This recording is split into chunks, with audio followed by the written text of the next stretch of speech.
गांव जाकर खा लेंगे। ये बात है एक मेट्रोपॉलिटन सिटी की, जहां पंकज अपनी पत्नी शांति के साथ एक फ्लैट में रहा करता था। उसके माँ बाप, छोटा भाई और भाई की पत्नी गांव में रहा करते थे। सब कुछ नॉर्मल चल रहा था, लेकिन आज से सब बदलने वाला था। शांति, जरा एक कप चाय बना दो, सर में बहुत दर्द हो रहा है। ठीक है, अभी बना देती हूँ। इसके बाद ना आपको एक खुशखबरी देनी है। क्या खुशखबरी है, पहले वही बता दो। नहीं, अभी थोड़ा इंतजार करो, चाय लेकर आती हूँ, फिर बताती हूँ। अरे यार, तुम्हें ना मुझे तड़पाने में बहुत मजा आता है। ऐसा ही समझ लो। शांति फटाफट किचन में गई और पंकज के लिए चाय बनाकर लाई। ये लीजिए, आपके लिए स्पेशल अदरक वाली चाय। Thank you so much. लेकिन अब जल्दी से बताओ क्या खुशखबरी है, मुझसे रहा नहीं जा रहा है। कहीं तुम माँ तो नहीं बनने वाली हो? अरे क्या आप भी, ऐसा कुछ भी नहीं है। बात तो बस इतनी सी है कि आपके माँ बाबूजी गांव से यहाँ आ रहे हैं। आज सुबह उनका फोन आया था। क्या सच में? हाँ, कल सुबह आएंगे। अरे तो तुमने उनके आने की तैयारी करी कि नहीं? दूसरा वाला कमरा साफ है कि नहीं, और बाकी सारी चीजें? अरे शांति, आप ज्यादा टेंशन ना लो, सब कुछ ठीक है। मैंने आज सुबह ही सारे घर की सफाई करी थी और उसके बाद सब देख लिया है। घर में सब कुछ है, कोई परेशानी नहीं होगी। चलो अच्छी बात है, क्योंकि वो लोग पहली बार यहाँ आ रहे हैं तो उन्हें कोई कमी महसूस नहीं होनी चाहिए। अगली सुबह का सूरज अभी पूरी तरह निकला भी नहीं था कि दरवाजे की घंटी बज उठी। पंकज और शांति एकदम चौकन्ने हो गए। पंकज भागकर दरवाजा खोलने गया। दरवाजे पर मोहनलाल और रामकली खड़े थे। अरे बाबूजी, माँ आप लोग आ गए, कितना अच्छा लग रहा है आपको देखकर। अरे बेटा, तुझे देखने को आंखें तरस गई थी, अब जाकर चैन मिला। नमस्ते बाबूजी, नमस्ते माँ जी, आइए पहले अंदर आइए। शांति ने दोनों के पैर छुए, फिर एक थाली में फूल, रोली और मिठाई लेकर आई। पूरे पारंपरिक अंदाज में आरती उतारी और दोनों को तिलक लगाया। ये सब इसलिए ताकि आपको लगे कि हम शहर आकर भी अपनी जड़ों को नहीं भूले हैं। बेटिया, तू तो जैसे लक्ष्मी है इस घर की, और तेरा पति भाग्यवान। सच कहूं शांति, आज दिल खुश हो गया। तुम दोनों ने जो स्वागत किया उससे मन तन तृप्त हो गया। अरे माँ बाबूजी, आपको आने में कोई तकलीफ तो नहीं हुई ना? तकलीफ? अरे बेटा, यहाँ तो सब कुछ एकदम फिल्मी है। ट्रेन से उतरते ही गाड़ी वाले ने पूछा सर कहाँ चलना है, और सीधे हमें तुम्हारे पते पर ले आया। एकदम राजा महाराजा वाली सवारी। पैसे थोड़े ज्यादा लिए, वो बात अलग है। अरे वो जो ट्रेन थी ना, जो ऊपर पुल पर चल रही थी, मैं तो समझी कहीं गिर ना पड़े। माँ जी, वो मेट्रो ट्रेन है, यहाँ तो ऐसे ही चलता है सब। अब आप लोग आराम करिए, मैं अभी आपके लिए स्पेशल चाय लेकर आती हूँ। शांति मुस्कुराते हुए किचन की तरफ बढ़ गई। इधर पंकज अपने माँ पापा के पास बैठकर गपशप करने लगा।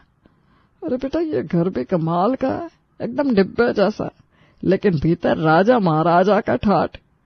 और देखो ना, इस दीवार पर लगे ये फोटो, एकदम हीरो हीरोइन जैसे लग रहे हैं ना दोनों। थोड़ी देर में शांति गर्मा गर्म चाय लेकर आई। लीजिए माँ बाबूजी, ये रही आपकी मसालेदार अदरक वाली चाय। मजा आ गया बेटा, पर अब तनिक नहाने का मन है। बिल्कुल, आप पहले जाइए, टॉवेल वगैरह सब बाथरूम में ही है। मोहनलाल जैसे ही बाथरूम में गए, उनकी आंखें फटी की फटी रह गई। अरे बाप रे, यहाँ तो सीधे टोटी से पानी गिर रहा है, और ऊपर छत से बरसात भी। अरे क्या चमत्कार है बब्बा। बाबूजी, वो शावर है, शहर में वैसे ही नहाते हैं। हमारे यहाँ तो कुएं से बाल्टी भर भर के लाते हैं, और यहाँ ये तो जैसे देवताओं का स्नान घर है।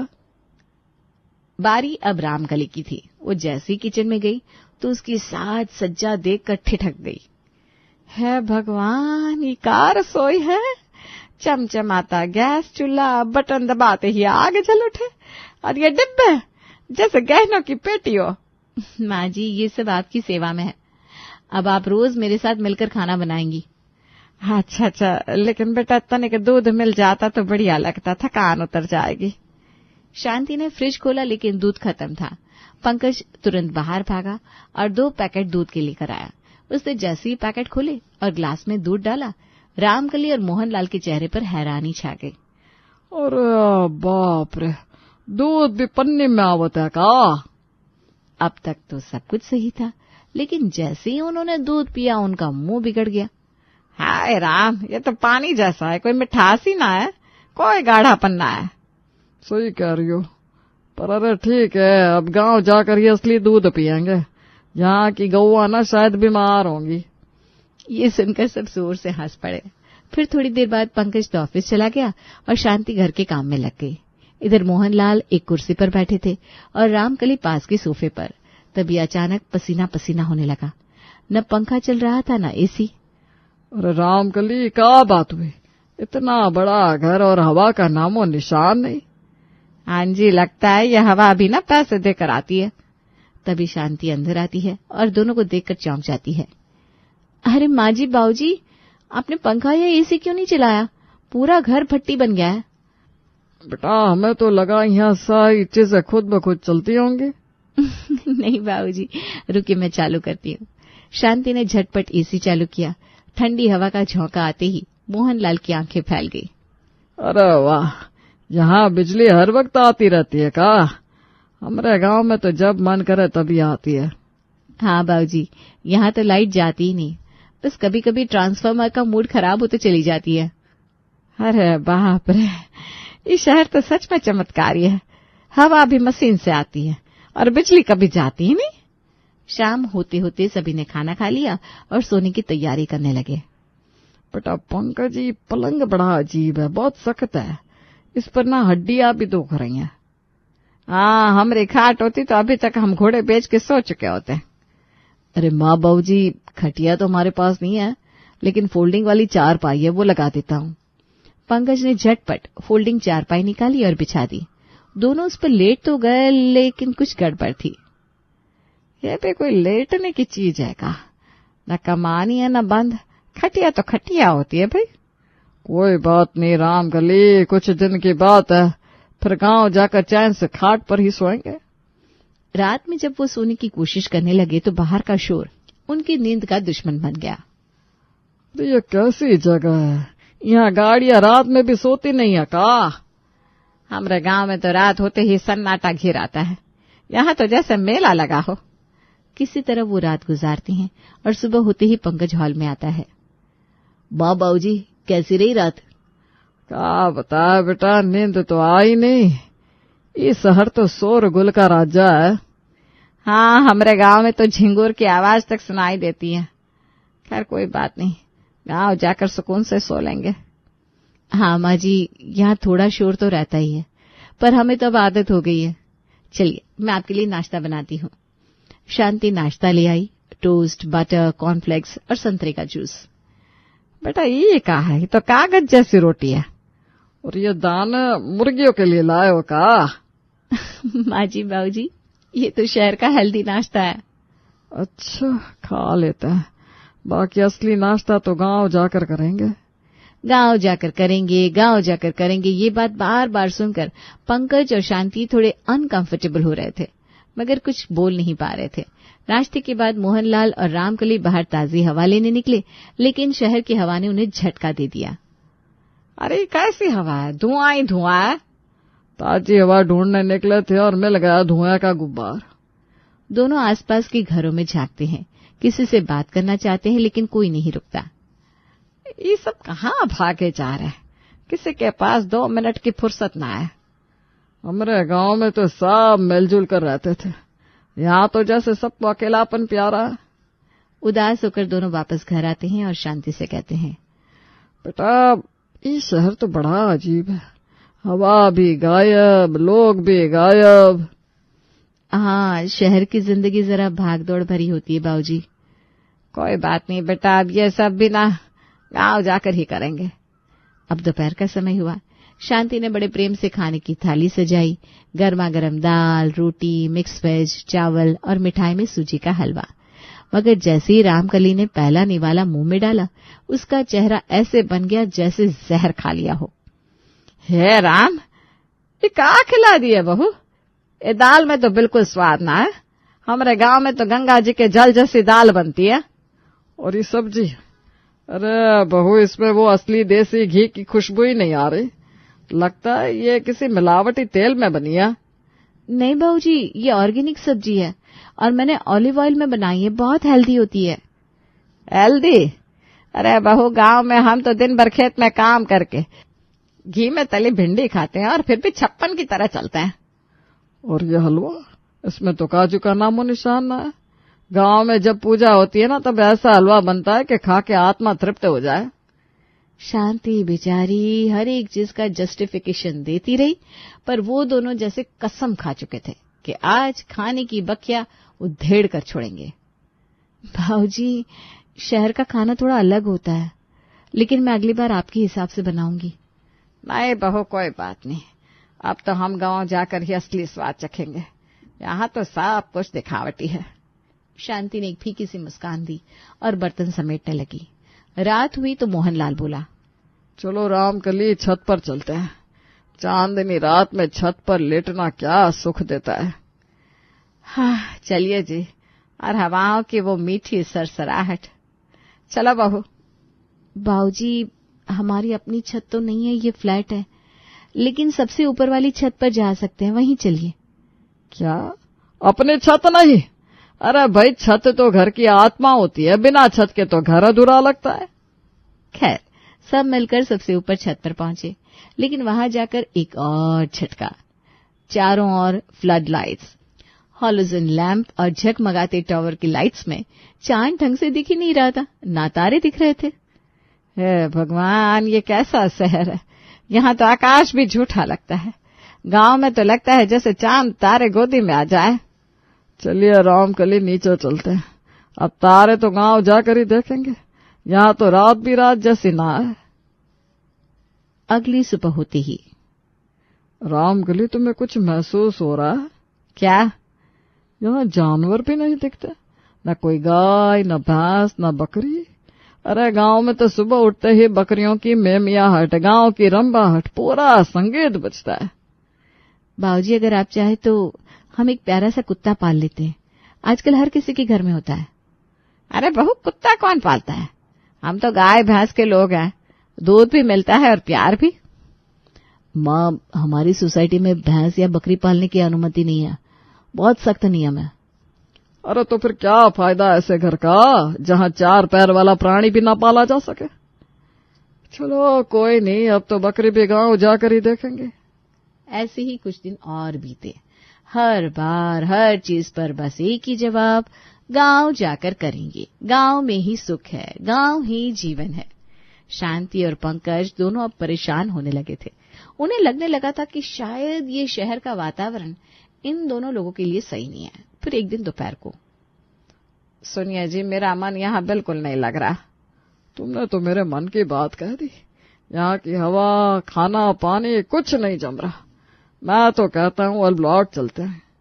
ये बात जब पंकज के कानों तक पहुंची तो वो तुरंत आया। अरे बाबूजी, माँ, थोड़ी आदत लगने दीजिए, शहर में थोड़ा समय लगता है।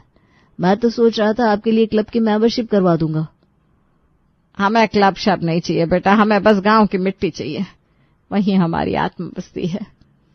पर माँ जी, 2-4 दिन और रुक जाते, मैं आपके लिए दाल बाटी बना देती गांव वाली रेसिपी से। नहीं नहीं बहू, अब तो जिस मिट्टी से हम जुड़े हैं वहीं लौटना होगा। यहाँ तो आत्मा घुट रही है। और इस तरह दोनों अपने झोले समेटे शहर को अलविदा कह गांव की ओर रवाना हो गए। लगभग 22 दिन शहर में गुजारने के बाद दोनों गांव पहुंचे। अरे ओ रामकली, देख, यही है अपना प्यारा गांव। आए दया, मिट्टी की खुशबू देखो। लेकिन जैसे ही उन्होंने स्टेशन से बाहर निकलकर टैक्सी पकड़नी चाही, दोनों ठिठक गए। अरे यहाँ तो एक भी टैक्सी ना है। हाय राम, हम तो भूल ही गए थे, ये शहर नहीं है, हमारा देसी गांव है। आखिर एक टांगा मिला और दोनों उसमें बैठकर घर की ओर निकल पड़े।